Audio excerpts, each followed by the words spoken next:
नमस्कार, मैं रचना शर्मा चढ़ती कला टाइम टीवी देख रहे सभी दर्शकों का स्वागत करती हूं। आप देख रहे हैं हिंदी टॉप न्यूज।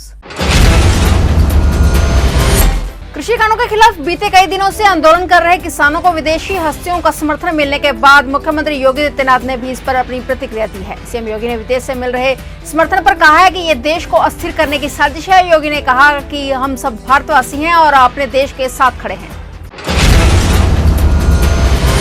कृषि कानूनों का विरोध कर रहे किसानों से मिलने के लिए आज विपक्षी दलों का एक प्रतिनिधिमंडल गाजीपुर बॉर्डर पर पहुंचा, जहां प्रतिनिधिमंडल ने किसानों से मुलाकात की, वहीं उनकी मुश्किलों को भी सुना। प्रतिनिधिमंडल में एनसीपी सांसद सुप्रिया सुले, डीएमके सांसद कनिमोझी, अकाली दल की सांसद हरसिमरत कौर बादल और टीएमसी सांसद सौगत राय शामिल थे।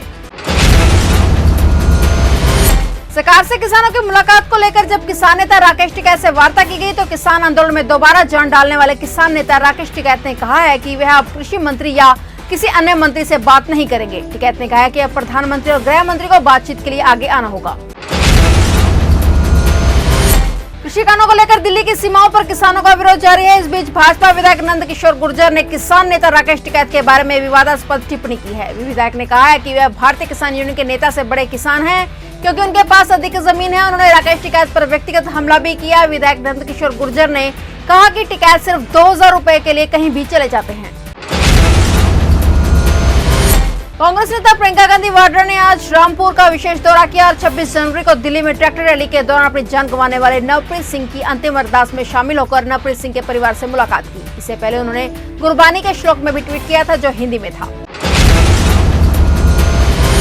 हरियाणा के पूर्व मुख्यमंत्री भूपेंद्र सिंह हुड्डा ने किसानों के पक्ष में राजभवन के बाहर आज धरना दिया और उनकी बात सुनने को कहा। पूर्व मुख्यमंत्री भूपेंद्र सिंह हुड्डा ने सरकार से अपील की कि किसानों की आवाज को दबाया न जाए।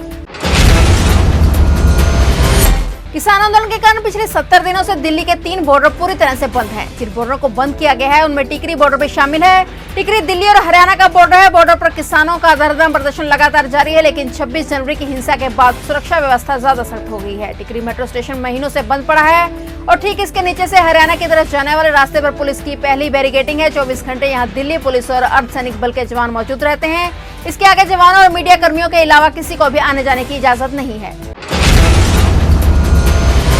फरवरी के दूसरे सप्ताह से उत्तर प्रदेश सरकार के मंत्री गांवों में पहुंचकर चौपाल लगाएंगे और किसानों के कृषि कानूनों पर नाराजगी को दूर करने की कवायद करेंगे। बीजेपी के जाट नेता और कैबिनेट मंत्री भूपेंद्र सिंह चौधरी पश्चिमी यूपी में सहकारिता निकायों की सिलसिलेवार बैठक कर रहे हैं, जिसमें बीजेपी किसानों को न सिर्फ कृषि कानून के फायदे बता रही है बल्कि यह भी समझा रही है कि विरोधी दल किसानों के कंधे पर बंदूक रखकर अपना हित साध रहे हैं।